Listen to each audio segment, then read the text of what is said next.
बिस्मिल्लाहिर्रहमानिर्रहीम। अस्सलाम वालेकुम एवरीवन।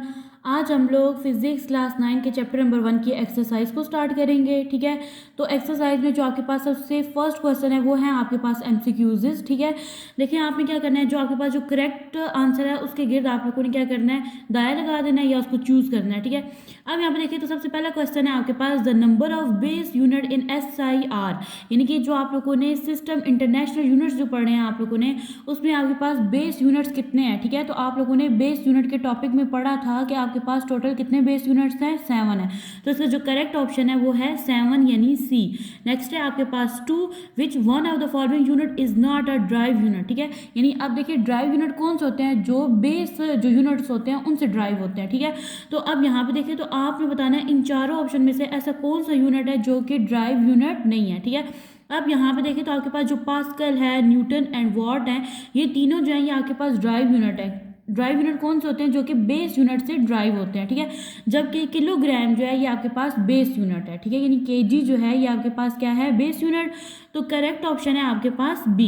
थर्ड है आपके पास amount of a substance in terms of number is measured in. ठीक है, यानी कि ये वाला जो है ना कि आपके पास जो भी सब्सटेंस होता है उसकी जो अमाउंट होती है वो किसकी टर्म में मेजर्ड होती है, तो ये है आपके पास मोल। ठीक है, जो कि ड्राइव यूनिट का जो टेबल है ना उसमें ये वाली चीज़ बताई गई है। ठीक है, कि अमाउंट ऑफ सब्सटेंस का जो यूनिट होता है वो क्या होता है आपके पास, उसको किस पे मेजर करते हैं, मोल में। नेक्स्ट है आपके पास 4 an interval of 200 microsecond is equivalent to. ठीक है, यानी ये वाली चीज़ जो है ये किसके इक्विवेलेंट है। अब यहाँ पे देखिए आपके पास क्या है, 200 है, इसको एज इट इज लिख दो। अब आपके पास माइक्रो है ना, माइक्रो का क्या होता है आपके पास वैल्यू होती है 10⁻⁻6 होती है। ठीक है, साथ आपके पास सेकंड एज इट इज आ जाएगा। अब देखिए तो आप लोग साइंटिफिक नोटेशन में क्या करते हो, जो पॉइंट होता है वो फर्स्ट नॉन जीरो डिजिट के बाद लगता है। ठीक है, तो अब यहाँ पे पॉइंट नहीं है तो पॉइंट यहाँ पे एग्जिस्ट कर रहा है। ये पॉइंट जब इधर से इधर मूव करके जाएगा तो ये वैल्यू आपके पास बन जाएगी 2 × 10⁻²। ठीक है, क्यों, क्योंकि यहाँ पे जो पॉइंट मूव हुआ है ये राइट टू लेफ्ट मूव हुआ है। ठीक है, और यहाँ पे ऑलरेडी जो आपके पास वैल्यू थी वो क्या थी, 10⁻⁻6 सेकेंड। अब देखिए तो आप लोगों ने क्या करना है, ये देखिए यहाँ पे प्लस का साइन है, यहाँ पे माइनस का। आप लोगों ने 6 में से 2 को माइनस कर दोगे। जब आप 6 में से 2 को माइनस करेंगे तो आपके पास जो वैल्यू है यहाँ पे बन जाएगी 10⁻⁴। ठीक है, साइन माइनस का आ जाएगा, क्यों, क्योंकि बड़ी वैल्यू के साथ माइनस का साइन है। और यहाँ पे आपके पास क्या आ जाएगा, 2 एज इट इज, और यहाँ पे सेकेंड ये जो इसका यूनिट है ये भी साथ आ जाएगा। तो यहाँ पे देखिए तो करेक्ट ऑप्शन कौन सा बना, सी वाला। ठीक है, तो इसका करेक्ट ऑप्शन है सी। नेक्स्ट है 5 आपके पास है which one of the following is the smallest quantity, यानी कि आपके पास इनमें से स्मॉलेस्ट क्वांटिटी कौन सी है। देखिए आप लोगों ने ये जो यूनिट्स थे ना, मेगा और माइक्रो वाले जो यूनिट्स का जो टेबल था उसमें आप लोगों ने पढ़ा था कि सबसे जो स्मॉलेस्ट वैल्यू होती है वो नैनो की होती है। ठीक है, तो हमारे पास जो डी ऑप्शन है ये करेक्ट है, क्यों, क्योंकि इसमें यूनिट लगा हुआ है नैनो का। ठीक है, और 5000 नैनोग्राम जो है ये इसका करेक्ट आंसर है। नेक्स्ट है which instrument is more suitable to measure the internal diameter of a test tube. ठीक है, यानी यहाँ पे देखिए तो यहाँ पे क्या बात हो रही है, इंटरनल डायमीटर। किसी भी इंस्ट्रूमेंट का इंटरनल डायमीटर फाइंड आउट करने के लिए हम लोग किसको यूज़ करते हैं, वर्नियर कैलिपर को यूज़ करते होते हैं। ठीक है, ये हम लोगों ने वर्नियर कैलिपर के टॉपिक में पढ़ा था कि इंटरनल डायमीटर किसी भी चीज़ का फाइंड आउट करने के लिए हम लोग किसको यूज़ करते हैं, वर्नियर कैलिपर। तो इससे करेक्ट ऑप्शन है बी। अब नेक्स्ट है आपके पास a student claim to diameter of a wire as 1.032 centimetre using vernier caliper. ठीक है, यानी कि एक स्टूडेंट है उसने एक वायर को मेजर किया और मेजर करने से आपके पास ये वाली वैल्यू आ गई। ठीक है, up to what extent do you agree with it. ठीक है, अब आप लोग देखिए आप लोगों ने सिग्निफिकेंट फिगर में ये वाली चीज़ पढ़ी थी कि हमारे पास अगर हम लोग जब कैलकुलेशन करते हैं ना तो हमारे पास जो वैल्यू आती है पॉइंट के बाद हम लोग जो है मैक्सिमम 2 डिजिट लेते हैं। ठीक है, तो पहला डिजिट जो होता है वो क्या होता है, एक्यूरेट वैल्यू होती है, और दूसरा जो होता है ये क्या होता है, डाउटफुल डिजिट होता है। ठीक है, तो इसमें हमारे पास जो करेक्ट आंसर आएगा वो बनेगा आपके पास 1.03 सेंटीमीटर। नेक्स्ट है आपके पास a student noted the thickness of a glass sheet using a screw gauge. ठीक है, यानी अब एक स्टूडेंट है, ठीक है, वो एक इंस्ट्रूमेंट को यूज करता है जो कि स्क्रू गेज है। ठीक है, और वो क्या करता है, ग्लास की थिकनेस को नोट करता है, जिसमें उसके पास जो मेन स्केल है ना उसमें उसके पास कितनी डिवीजन आती हैं, 3। ठीक है, और सर्कुलर स्केल में उसके पास कितनी डिवीजन हैं, 8। आप लोगों ने बताना है उसकी थिकनेस क्या होगी। देखें आप लोगों को पता होगा कि आपके पास जो स्क्रू गेज होता है, आप लोगों ने टॉपिक में पढ़ा था, स्क्रू गेज का लीस्ट काउंट जो होता है ना वो अगर मिलीमीटर में किया जाए तो वो कितना होता है, 0.0 0.01 होता है, ठीक है। तो अब आप लोगों के पास इतना जो है ये लीस्ट काउंट है, आप क्या करोगे इसके साथ जो आपके पास जो डिवीजन्स आई है ना सर्कुलर स्केल के ऊपर जो डिवीजन्स आई हैं उसके साथ इसको मल्टीप्लाई कर दोगे least count of screw gauge को, ठीक है। अब इसको मल्टीप्लाई करने से आपके पास वैल्यू बन जाएगी 0.08, ठीक है। और अब आप लोग क्या करोगे इसमें ये जो 3 डिवीजन्स आई है ना मेन स्केल में इसको क्या कर दोगे प्लस कर दोगे, ठीक है। प्लस करने से आपके पास आंसर क्या आ जाएगा 3.08 मिलीमीटर, ठीक है। तो आपके पास करेक्ट ऑप्शन कौन सा है, बी वाला। नेक्स्ट है आपके पास significant figure in an expression are, यानी कि आपके पास कोई भी एक्सप्रेशन है, ठीक है, तो उसमें सिग्निफिकेंट फिगर क्या होती है, ठीक है। तो सिग्निफिकेंट फिगर जो होती है वो आपके पास ये थर्ड वाला ऑप्शन इसका करेक्ट है। हम लोगों ने टॉपिक में इसको पढ़ा भी था कि are the accurately known digits होते हैं एंड फर्स्ट डाउटफुल डिजिट, ठीक है। ये तमाम एक्यूरेटली डिजिट्स होते हैं और फर्स्ट डिजिट जो होता है वो क्या होता है, डाउटफुल होता है। अब देखिए क्वेश्चन नंबर 1 जो था वो आपके पास एमसीक्यूज थे, ठीक है। क्वेश्चन नंबर 2 जो है यहाँ से आपका सब्जेक्टिव पार्ट स्टार्ट हो रहा है। देखिए क्वेश्चन है आपके पास what is the difference between base quantities and dry quantities, give 3 examples in each case, ठीक है। यानी कि आप लोगों ने डिफरेंशिएट करना है बेस क्वांटिटीज को और ड्राई क्वांटिटीज को और उनकी 3 एग्जाम्पल्स भी देनी है। तो सबसे पहले आपके पास बेस क्वांटिटीज कौन सी होती हैं, base quantities are the quantities on the basis of which other quantities are express, यानी बेस क्वांटिटीज वो वाली क्वांटिटीज होती हैं जिनकी बेस पे आप लोग क्या करते हो जो दूसरी फिजिकल क्वांटिटीज होती है ना उनको मैयर करते हो, ठीक है। अब देखिए दूसरी कौन सी क्वांटिटीज, ड्राइव क्वांटिटीज जो होती है वो कहाँ से ड्राइव होती हैं, बेस क्वांटिटीज से, ठीक है। तो अब आप लोगों ने इसको इस तरह से लिखने के बाद आप लोगों ने इसकी एग्जाम्पल देनी है, ठीक है। तो एग्जाम्पल में आपके पास लेंथ, ठीक है, लेंथ जो है आपके पास क्या है, बेस क्वांटिटी है, टेम्परेचर और थर्ड है आपके पास टाइम, ठीक है।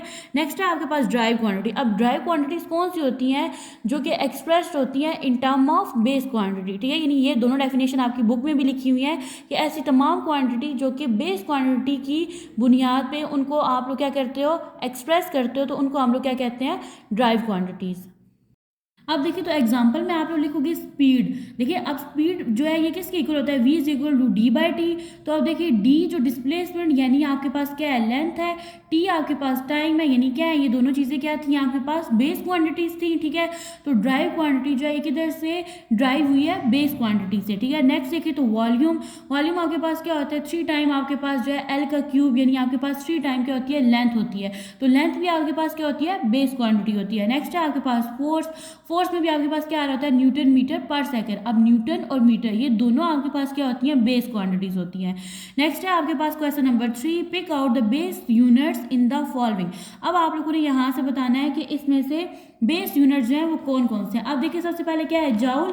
तो जाउल जो है ये आपके पास क्या होता है, ये आपके पास ड्राइव क्वांटिटी होती है, यानी ड्राइव यूनिट होता है, तो ये आपके पास बेस यूनिट नहीं है।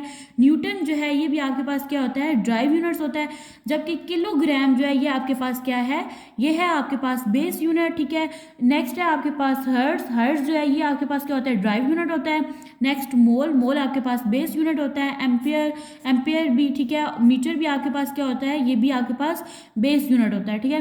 नेक्स्ट देखा जाए तो जो केल्विन है ये भी आपके पास क्या है, बेस यूनिट, ठीक है। और ये लास्ट वाले दोनों यूनिट जो हैं ये आपके पास क्या है, ड्राइव यूनिट। तो आप लोगों ने सिर्फ उनको आइडेंटिफाई करना था जो बेस यूनिट थे। नेक्स्ट है आपके पास question number 4, find the base quantities involved in each of the following drive quantities, ठीक है। अब आप लोग देखें तो आपको ड्राइव क्वांटिटीज दी गई हैं, ठीक है। आपने बताना है इन ड्राइव क्वांटिटीज में कौन कौन सी बेस क्वांटिटीज हैं, ठीक है, कि नहीं पाई जाती हैं या लिखी गई हैं। तो अब यहाँ पे देखिए तो सबसे पहले आपके पास क्या है, स्पीड। देखिए आप लोगों ने जब चैप्टर को पढ़ा था, आप लोगों ने पढ़ा था कि स्पीड आपके पास क्या होता है, ड्राइव यूनिट होता है, ठीक है। तो अब देखिए स्पीड किसके इक्वल होता है, यानी स्पीड का फॉर्मूला क्या है, v is equal to D by T. अब d क्या होती है आपके पास, लेंथ होती है, d डिस्प्लेसमेंट होता है ना, यानी पॉइंट A से लेके पॉइंट B तक का डिस्टेंस, ठीक है। डिस्टेंस जो होता है वो आपके पास क्या होती है, लेंथ होती है। तो अब आप लोगों ने पढ़ा था कि लेंथ जो होता है वो आपके पास क्या होता है, बेस यूनिट होता है, ठीक है। इसके बाद टाइम है, डी बाई टी है, तो डी भी आपके पास बेस यूनिट है और टी भी आपके पास क्या है, बेस यूनिट। तो आप लोग लिख दोगे कि यहाँ पे कौन सी बेस क्वांटिटीज यूज हुई है, लेंथ एंड टाइम। नेक्स्ट है आपके पास वॉल्यूम। अब देखिए वॉल्यूम जो होता है ये आपके पास क्या होता है, वॉल्यूम जो होता है v इक्वल होता है length cross breadth cross height के, ठीक है। या आप इसको इस तरह से लिखे तो ये आपके पास 3 टाइम आपके पास क्या बन जाती है, लेंथ, ठीक है। और वॉल्यूम जो होता है ये इक्वल होता है लेंथ का क्यूब, यानी यहाँ पे कौन सा आपका बेस यूनिट यूज हो रहा है, लेंथ। नेक्स्ट है आपके पास फोर्स, ठीक है। देखिए अब फोर्स किसके इक्वल होती है, फोर्स इक्वल होता है एम ए के, यानी एम फॉर क्या होता है आपके पास मैस होता है, तो आपको पता है मैस जो होता है ये क्या होता है आपके पास बेस यूनिट होता है। अब ए को अगर देखा जाए, ठीक है, ये ए जो है एक्सेलरेशन, ये आपके पास ड्राइव यूनिट है। एक्सेलरेशन किसके इक्वल होता है, एक्सेलरेशन इक्वल होता है delta we divided by delta T के, ठीक है। तो अब अगर यहाँ पे देखा जाए तो आपके पास जो टी है, ठीक है, आपके पास बेस यूनिट है, तो यहाँ आपके पास दो बेस यूनिट हो गए। अब आप लोगों ने देखना है कि आपके पास जो v है ना डेल्टा v, ये किसके इक्वल है, यानी स्पीड किसके इक्वल होती है। आप लोगों ने यहाँ पे स्पीड का जो फर्स्ट टॉपिक था इसमें भी यहाँ पे पढ़ा है। आपके पास जो v होती है ना ये इक्वल होता है d बाय टी के, ठीक है। अब आप लोग t ऑलरेडी लिख चुके हो टाइम, ठीक है। अब d को देखा जाए डिस्प्लेसमेंट आपके पास किसके इक्वल होता है लेंथ के, तो यहाँ पे कितनी बेस यूनिट यूज हो रहे थे, 3, mass time and length. Next है आपके पास वर्क, ठीक है। अब देखिए वर्क आपके पास क्या होता है, ड्राइव यूनिट होता है, ठीक है। अब आप लोगों ने बताना है कि इसमें कौन कौन से बेस यूनिट यूज हो रहे होते हैं। अब देखिए वर्क किसके इक्वल होता है, फोर्स इंटू एस, यानी एफ जो है ये आपके पास क्या है फोर्स, और एस क्या है आपके पास डिस्प्लेसमेंट, ठीक है। अब देखिए तो एस से तो आपके पास क्या आ जाएगी, लेंथ आ जाएगी, ठीक है, यानी जो हम लोगों ने ऊपर लिख दिया। अब आपने फोर्स को डिफाइन करना है।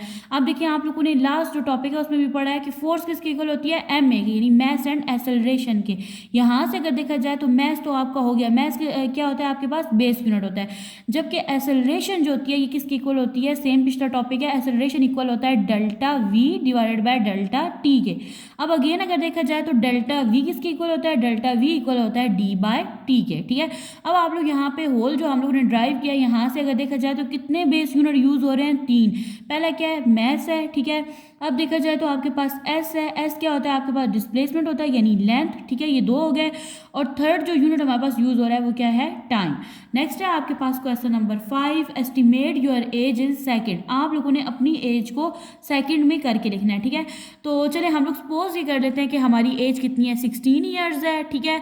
तो अब आप लोग देखें तो 16 मैंने लिख दिया। अब देखिए ईयर, अब देखिए तो एक साल जो है उसमें कितने डेज होते हैं, 365 डेज होते हैं, ठीक है। अब देखिए तो यहाँ पे डेज आ गया लफ्ज, ठीक है। तो अब देखें डेज में कितने आवर्स होते हैं, 24 आवर्स होते हैं।